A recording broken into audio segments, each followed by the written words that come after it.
नमस्कार दोस्तों। आज के वीडियो में हम पढ़ने जा रहे हैं डॉक्टर बच्चन सिंह की पुस्तक हिंदी साहित्य का दूसरा इतिहास से रीतिकाल के बारे में। ठीक है, रीतिकाल का जो विभाजन उन्होंने किया है वो किस तरह से किया है, बद्ध रीति और मुक्त रीति के रूप में। ठीक, तो आज हम मुक्त रीति जो उनका काव्य धारा है, जिसे वो स्वच्छंद काव्य धारा भी कहते हैं, आज हम उसके बारे में पढ़ने जा रहे हैं, जिसमें घनानंद, बोधा, आलम आदि कवि आते हैं।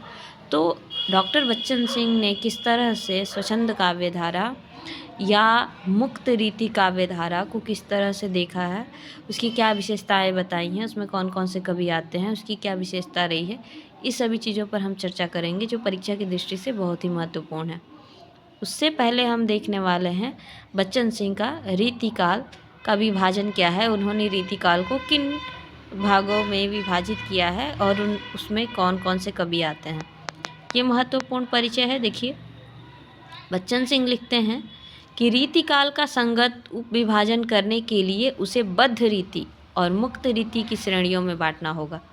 ठीक, डॉक्टर बच्चन सिंह ने रीतिकाल को दो श्रेणियों में बांटा है, बद्ध रीति और मुक्त रीति।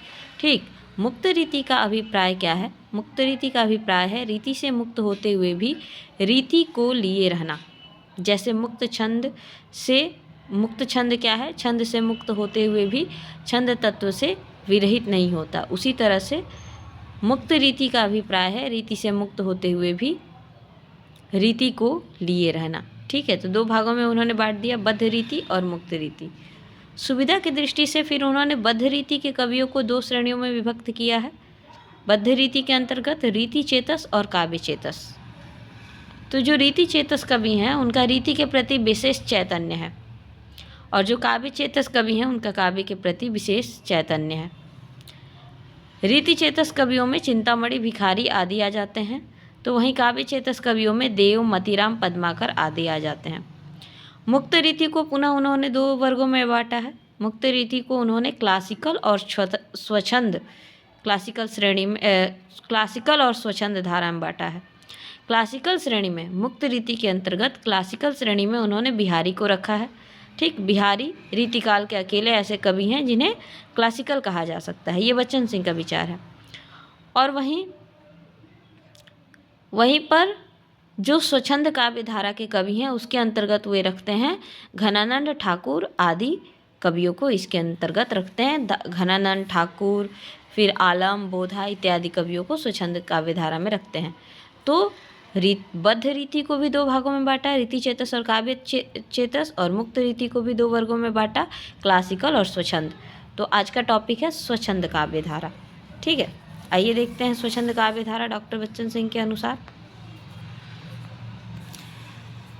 स्वच्छंद काव्य धारा के बारे में डॉक्टर बच्चन सिंह ने लिखा है कि जिस प्रकार साम्राज्य का ढांचा टूट रहा था, ठीक है, रीतिकाल का जो मध्यकाल का भारत का समय था, उस समय जिस प्रकार साम्राज्य का ढांचा टूट रहा था, उसी प्रकार रीति से बधा हुआ कविता के ढांचे भी टूटने लगे थे। मुक्त रीति की स्वच्छंद धारा के कवियों में कौन कौन आ जाते हैं? आलम, घनानंद, बोधा, ठाकुर, ठीक है, द्विजदेव आदि की गणना होती है।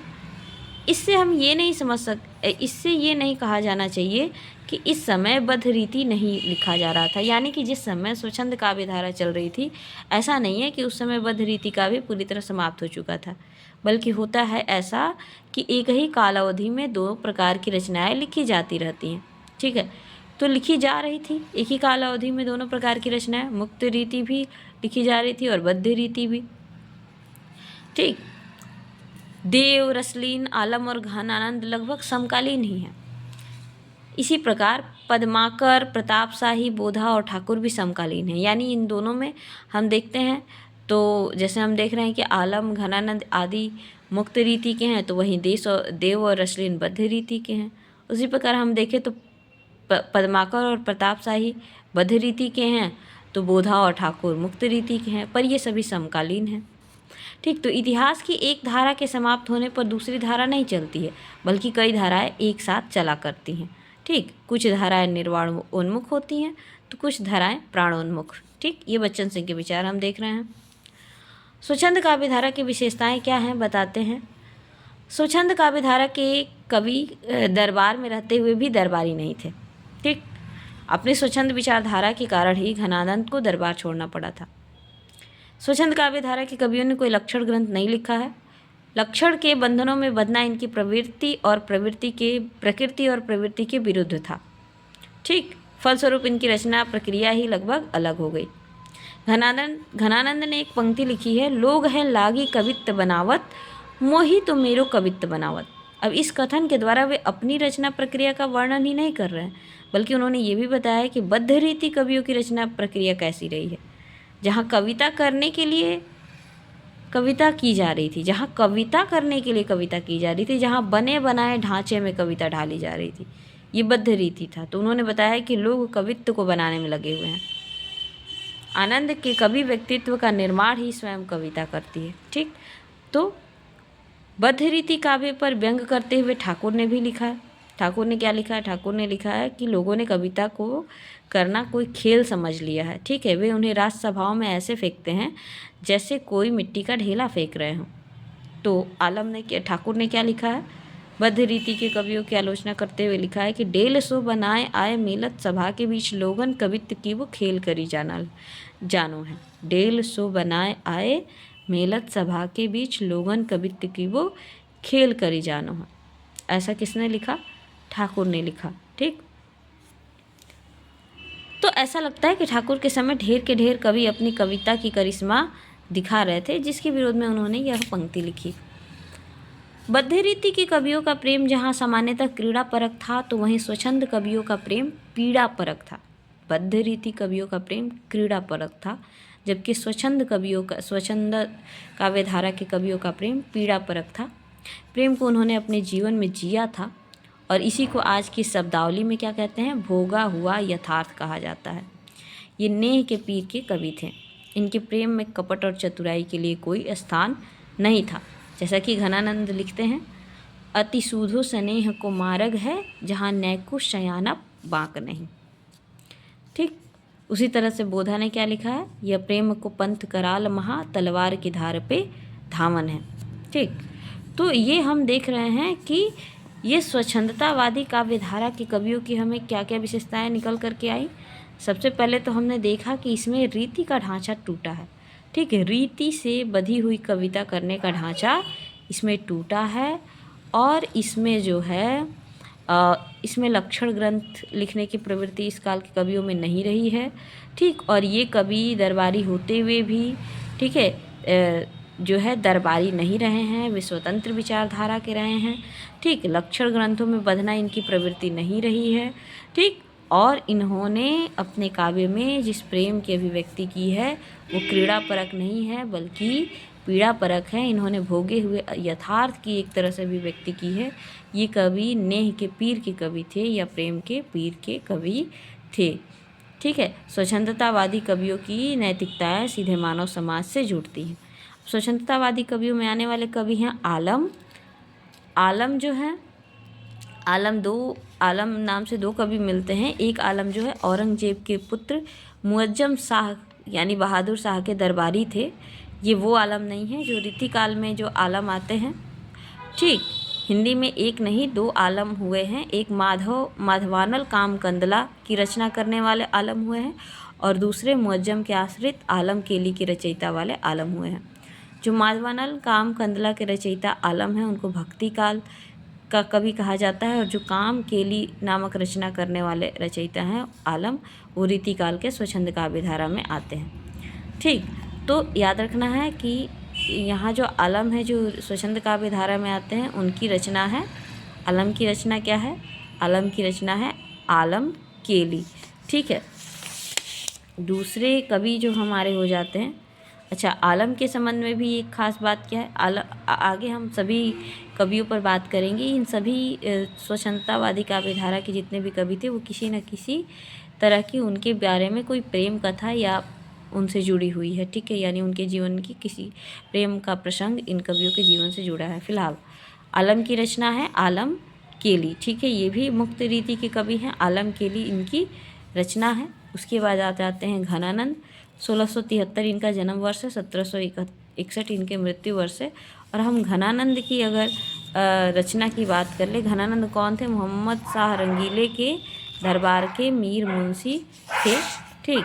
और घनानंद की रचनाएं कौन कौन सी हैं? सुजानहित, कृपाकंद, वियोग वेली, इश्कलता, प्रेम सरोवर, प्रेम पद्धति, गिरि पूजन, दान घटा इत्यादि, ठीक है।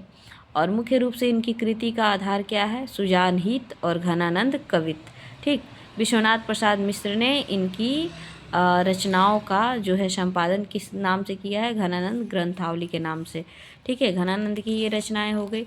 इसके बाद जो अगले कवि आ जाते हैं, मुक्त रीति के अंतर्गत आ जाते हैं।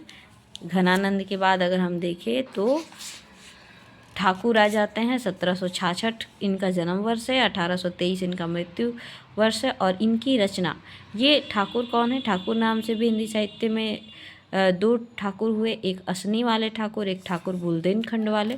तो जो स्वच्छंद काव्य धारा या मुक्त रीति के अंतर्गत आ जाते हैं वो ठाकुर बुंदेलखंडी हैं, ठीक। और इनकी रचना है ठाकुर ठसक, ठीक। उसके बाद जो हमारे अगले कवि हो जाते हैं बोधा। बोधा भी घनानंद की तरह एक प्रेमी कवि थे और इनकी रचना जो में मिलती है उसका नाम है, इनकी दो रचनाएं मिलती हैं, दो ग्रंथ मिलते हैं। बिरही शुभान दंपति विलास या फिर शुभान विलास भी कहा जाता है, जिसका दूसरा नाम है इश्कनामा, ठीक। शुभान विलास या बिरही शुभान दंपति विलास, जिसका नाम है इश्कनामा। और माधवानल काम कंदला चरित्र, इन्होंने बोधा ने ये रचना लिखी है, माधवानल काम कंदला चरित्र, जिसको विरह वागीश भी कहते हैं। तो इश्कनामा और विरह वागीश बोधा की ये दो रचनाएं हैं। और बोधा का जो काल समय है वो शिव सिंह सरोज नामक ग्रंथ में संवत 1804 यानी कि 1747 ईस्वी में माना गया है। डॉक्टर बच्चन सिंह ने इन्हें 1752 के आसपास का इनका समय माना है, ठीक। अगले कवि हो जाते हैं द्विजदेव। द्विजदेव मुक्त रीति काव्य धारा के अंतिम कवि हो जाते हैं, ठीक। इनका समय 1820 से 1861 रहा है, ठीक। ये अयोध्या के राजा थे, इनका वास्तविक नाम मान सिंह था, लेकिन ये द्विजदेव के नाम से कविता लिखते थे, ठीक है। इनके दरबार में भी दो कवि रहे हैं, लक्ष्मीराम और रसिक बिहारी इनके आश्रित कवि थे, ठीक। जो लक्ष्मीराम जो थे वो बद्ध रीति काव्य धारा के कवि थे, जबकि जो राजा मान सिंह यानी द्विजदेव थे वो मुक्त रीति के कवि थे और इन्हें मुक्त रीति काव्य धारा का अंतिम कवि माना जाता है। और इनके दो ग्रंथ हैं, श्रृंगार लतिका और श्रृंगार बतीशी, ठीक है। तो ये हो गए हमारे मुक्त रीति या स्वच्छंद काव्य धारा के कवियों का परिचय, उनकी इस काव्य धारा के प्रमुख विशेषताएं हमने देखी। डॉक्टर बच्चन सिंह के विचार के अनुसार हम यह सब कुछ देख रहे थे हिंदी साहित्य का दूसरा इतिहास नामक पुस्तक से। आगे हम इनमें से घनानंद, आलम, बोधा आदि कवियों का परिचय भी अलग से प्राप्त करेंगे। इसी तरह के महत्वपूर्ण परीक्षा उपयोगी तथ्यों को पढ़ने के लिए चैनल से जुड़े रहें। चैनल को लाइक और सब्सक्राइब करें। धन्यवाद।